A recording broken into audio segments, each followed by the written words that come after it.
দর্শক সরাসরি যুক্ত করেছে আপনাদেরকে যে বিষয়টি ছিল এই মুহূর্তে দেখা যাচ্ছে পুলিশের সাথে সংঘর্ষ জড়িয়েছেন অটোরিকশা চালকরা, অর্থাৎ কিছুক্ষণ আগেই কিন্তু এক প্রকার সংঘর্ষ জড়িয়েছিলেন পুলিশের সাথে, পুলিশ এবং অটোরিকশা চালকদের মধ্যে কিন্তু এক ধরনের ধাওয়া পাল্টা ধাওয়ার যে ঘটনা সেটি কিন্তু ঘটেছে।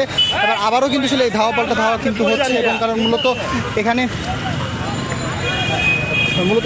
আন্দোলনকারীরা প্রথম দিকে কিন্তু মিরপুর 10 নম্বরের যে গোলচত্বর সেখানে অবস্থান নিয়েছিলেন, সকাল থেকে সেখানে অবস্থানে ছিলেন, এবং পরবর্তীতে কিন্তু এখানকার যিনি সদস্য এই অঞ্চলের যিনি সংসদ সদস্য ইলিয়াস মোল্লা তিনি এসে পরিস্থিতি স্বাভাবিক করার চেষ্টা করেন। তিনি মূলত আন্দোলনকারী যারা রয়েছেন তাদেরকে বুঝিয়ে মূলত সরিয়ে দেওয়ার যে বিষয়টি সেই বিষয়টি করা, এবং তাদের কিছু 2 দিন সময় চেয়ে তাদের অটোরিকশা চালাতে পারে সেই বিষয়টির আশ্বাস দিয়ে তিনি মূলত কথা বলেছিলেন। তবে আন্দোলনকারী যারা ছিলেন তারা মূলত সেই কথা শোনার এক পর্যায়ে কিন্তু তারা ইলিয়াস মোল্লা তিনি এবং তার নেতাকর্মী যারা আওয়ামী লীগের যারা নেতাকর্মী ছিলেন তারাই কিন্তু মূলত এই অটোরিকশা চালকদেরকে সরিয়ে মূলত রাস্তায় যান চলাচল স্বাভাবিক করবার চেষ্টা করে। যানগুলো যে সকাল থেকে দীর্ঘ যানজটের সৃষ্টি হয়েছিল সেই যান চলাচল স্বাভাবিক হয় সেই বিষয়টি চেষ্টাটি করেছিলেন, এবং এক পর্যায়ে কিন্তু সেটি করতে গিয়ে মূলত সংঘর্ষে লিপ্ত হয়ে যায় নিজেদের মধ্যে, অটোরিকশা চালকদের নিজেদের মধ্যে।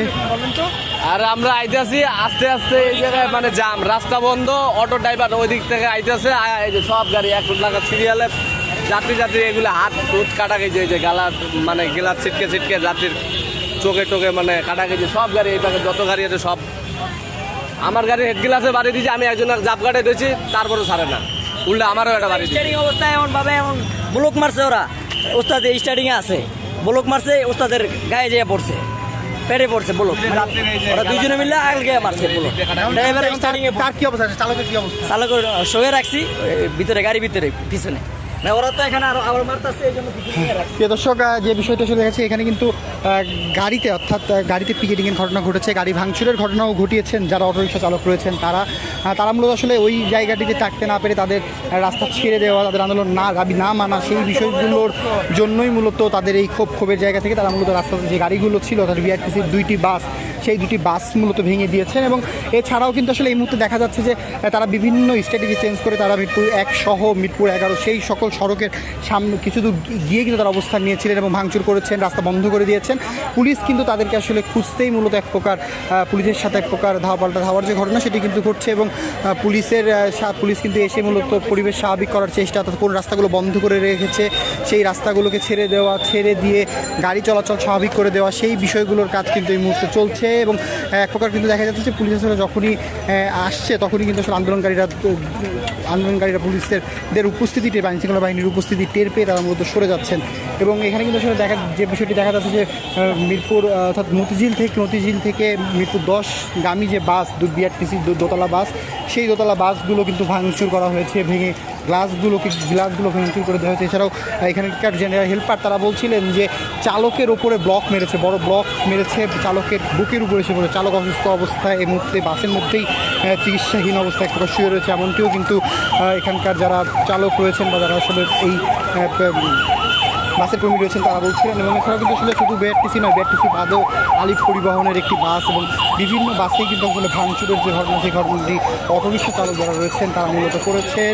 তারা কিন্তু সকাল থেকে শান্তিপূর্ণভাবেই এক প্রকার তাদের যে অবস্থান সেই অবস্থানটি ছিল, কারণ তারা সকাল থেকে তাদের যে দাবি সেই দাবি করে তারা বারবারই বলছেন দাবি মেনে নেওয়া এই সকল বিষয় নিয়ে মূলত তাদের রাজপথে তাদের যে অবস্থান সেই অবস্থানটি সরব ছিল।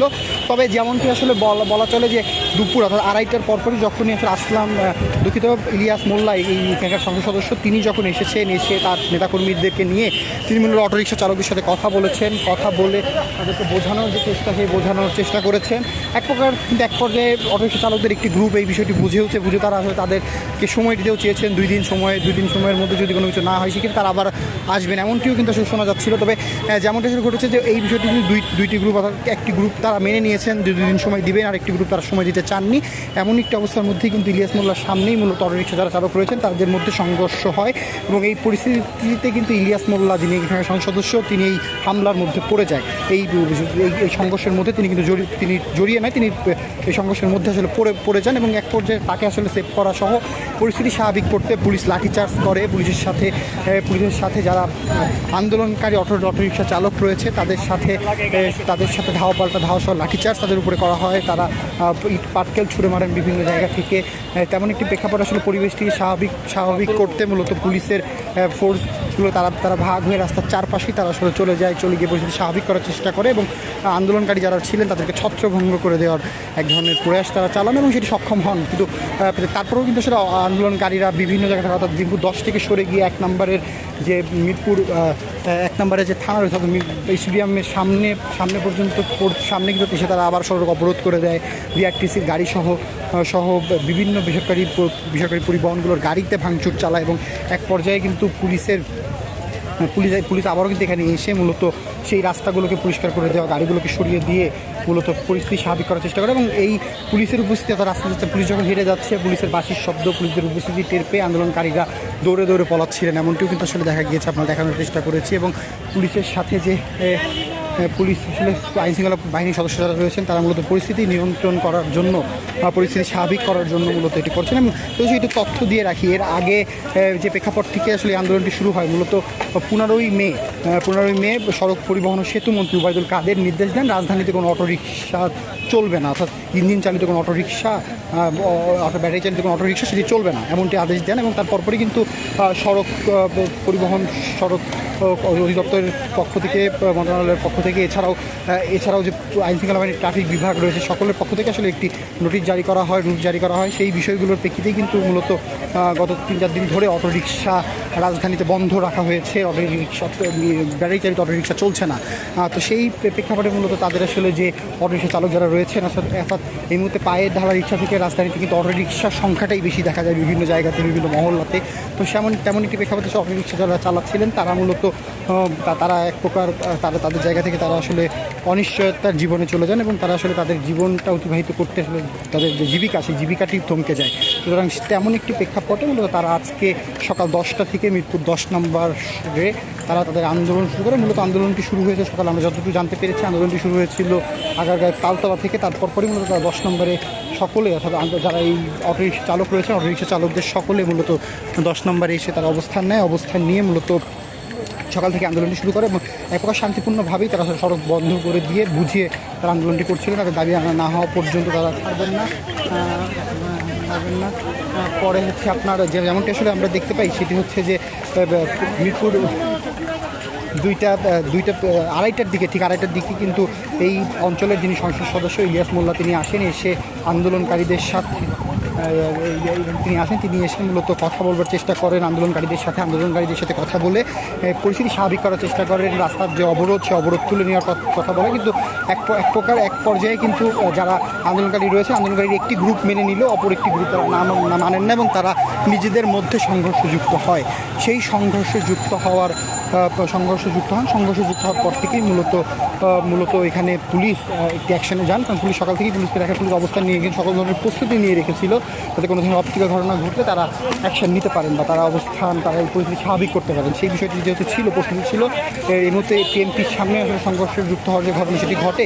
সুতরাং তেমন একটি পর্যায়ে পুলিশ লাঠিচার্জ করে যারা আসলে ছত্রভঙ্গ করে দেওয়া আন্দোলনকারীদেরকে ছত্রভঙ্গ করে দেওয়া হয়, ছত্রভঙ্গ করে দিয়ে মূলত পরিস্থিতি স্বাভাবিক করার চেষ্টা করা হয় এবং স্বাভাবিক কিন্তু এই মুহূর্তে হয়েছে। রাজধানীর যে মিরপুর 10-এর এই অঞ্চলগুলিতে কিন্তু গাড়ি ঘোড়াগুলো কিন্তু তুলনামূলকভাবে আগের সারাদিন যে বন্ধ ছিল সেই বন্ধ অবস্থা থেকে কিন্তু একটু ভালো হচ্ছে।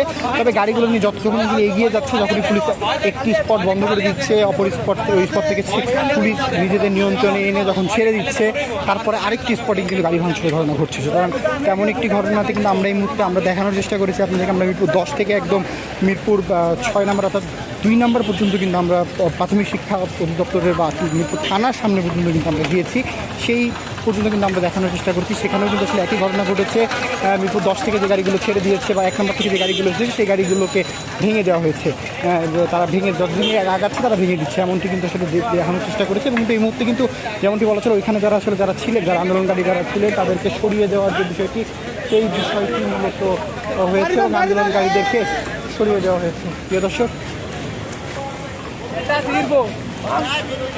এমনি কিন্তু আমরা দেখতে পাচ্ছি 10 নম্বরের যে রাস্তা, যে ফুটপাতে যে দোকানগুলো রয়েছে সেই দোকানগুলো থেকে শুরু করে সাধারণ মানুষ জটলা বাঁধলেই যাতে সন্দেহজনকভাবেই কিন্তু আসলে স্বাভাবিক আছে, কারণ যারা আসলে আন্দোলন করছিলেন তাদেরকে চেনার উপায় নেই। সুতরাং সেই জায়গা থেকে কাউকে আসলে না দাঁড়িয়ে না থাকা, বসে না থাকা, সেই বিষয়গুলোতে মূলত পুলিশের পক্ষ থেকে উদ্বুদ্ধ করা হচ্ছে। উদ্বুদ্ধ করে মূলত তাদেরকে সরিয়ে দেওয়ার ব্যাপারটি যেটি করা সেটি করা হচ্ছে। এই মুহূর্তে কিন্তু যেমনটি বলা চলে যে এক প্রকার কিছুক্ষণ আগেও কিন্তু এই সড়ক দিয়ে, অর্থাৎ মিরপুর 1 থেকে মিরপুর 10-এর দিকে কোনো গাড়ি চলছিল না। তবে এই মুহূর্তে কিন্তু দেখা যাচ্ছে যে পুলিশের যে অবস্থান, অর্থাৎ তারা গিয়ে সকলকে সরিয়ে দেওয়ার পরপরই মূলত গাড়ি চলাচলটি স্বাভাবিক হয়েছে। সকল গাড়ি কিন্তু টুকটাক আসা যাওয়া এখন করছে। কিন্তু অপরদিকে কিন্তু আসলে যারা আন্দোলনকারী রয়েছে, আন্দোলনকারীরা কিন্তু অবস্থান বিভিন্ন অলিতে গলিতে নিয়ে রেখেছে। আবার কখন তারা বেরিয়ে আসে সেই বিষয়টির জন্য কিন্তু এই মুহূর্তে পুলিশ কিন্তু তাদের যে নিরাপত্তার যে বিষয়টি, সেই বিষয়টি তারা জোরদার করেছে, তারা করেই রেখেছে, যাতে কোনো ধরনের ঘটনা যদি আবার ঘটে তারা আবারও অ্যাকশনে যাবেন এমনকি দেখা গিয়েছে। এবং পুলিশের সাথে কিন্তু আন্দোলনকারী যারা ছিলেন তারা 2টার পরপরই মূলত 2-2:30টার পরপরই মূলত তারা 3টার দিকে তাদের সাথে সংঘর্ষ হয়। তারা পিকেটিং করে, পুলিশদেরকে দেখে তারা মূলত পিকেটিং করে, তারা ইট পাটকেল ছুঁড়ে মারে, এমন একটি ঘটনাও কিন্তু ঘটেছে। এবং তার পরপরই কিন্তু আসলে পুলিশও তাদের পক্ষ থেকে আসলে জল কামান সহ পুলিশের যে গাড়িগুলো রয়েছে, যে জিনিসগুলো প্রস্তুত রাখা হয়েছিল আগে থেকেই, সেই জিনিসগুলোকে দিয়ে মূলত পুলিশ ফোর্স দিয়ে তারা পরিস্থিতি নিয়ন্ত্রণ করার চেষ্টা করে এবং পরিস্থিতি নিয়ন্ত্রণে আনে। 10 নম্বরের যে অবস্থান, এই অবস্থান থেকে কিন্তু এই মুহূর্তে গাড়িগুলো চলাচল স্বাভাবিক রয়েছে, গাড়িগুলো চলছে। তবে সকাল থেকেই রাস্তাতে সড়কে গাড়িটা চললেও ঠিকই কিন্তু মেট্রো কিন্তু চলছে, অর্থাৎ ঢাকা ম্যাস ট্রানজিট কোম্পানি অর্থাৎ মেট্রো রেল কিন্তু চলছে। মেট্রো রেল সকাল থেকেই যাতায়াত করছে এবং তুলনামূলক কিন্তু আজকে রবিবার, সেই তুলনামূলক কিন্তু মেট্রো রেলের যাত্রী উপস্থিতি অনেক, কারণ যেহেতু সড়ক অবরোধ, সাধারণ মানুষ যেতে পারছে না, সুতরাং ভরসার একটি মাধ্যম কিন্তু মেট্রো রেল ভূমিকা রেখেছে। এমন একটি অবস্থা এই আন্দোলনের মধ্যেও মিরপুর 10-এর মেট্রো রেলের স্টেশনটি বন্ধ করে দেওয়ার চেষ্টা করা হয়েছিল। তবে কিছু গেট বন্ধ থাকলেও কিছু গেট খুলে দেওয়ার যে বিষয়টি সেটি ছিল, কারণ অন্য জায়গা থেকে 10 নম্বরের যারা যাত্রী রয়েছেন, যাত্রীরা নামছিলেন, তাদেরকে বের করে দেওয়ার যে বিষয়গুলো রয়েই থাকে। সুতরাং সকল কিছু মিলিয়েই আসলে 10 নম্বরের যে আন্দোলন, অর্থাৎ অটোরিকশা চালকদের যে আন্দোলন, সেই আন্দোলনের খবর আপনাদেরকে জানাচ্ছিলাম। সেই আন্দোলন কিন্তু এই মুহূর্তে পরিস্থিতি কিছুটা স্বাভাবিক। গাড়িঘোড়া চলছে, কিছু কিছু জায়গাতে এখনও আন্দোলনকারীরা অবস্থান করছে, আন্দোলনকারীদের অবস্থান রয়েছে এবং হয়তো তারা যদি আবারও বের হয় সেক্ষেত্রে পুলিশ আবারও তাদের জায়গা থেকে তারা অ্যাকশনে যাবেন। এই মুহূর্তে যে 10 নম্বরের যে 10 নম্বরের যে গাড়িঘোড়ার যে চাপ সেটি কিন্তু বাড়তে শুরু করেছে, অর্থাৎ সকাল থেকেই যে বন্ধের যে বিষয়টি ছিল সেটি কিন্তু এই মুহূর্তে স্বাভাবিক হয়েছে। দর্শক, জানাচ্ছিলাম মিরপুর 10 থেকে যে অটোরিকশা চালকদের যে আন্দোলন সেই আন্দোলনের তথ্য, যে সড়ক অবরোধের তথ্য, এই ছিল আমাদের কাছে সর্বশেষ।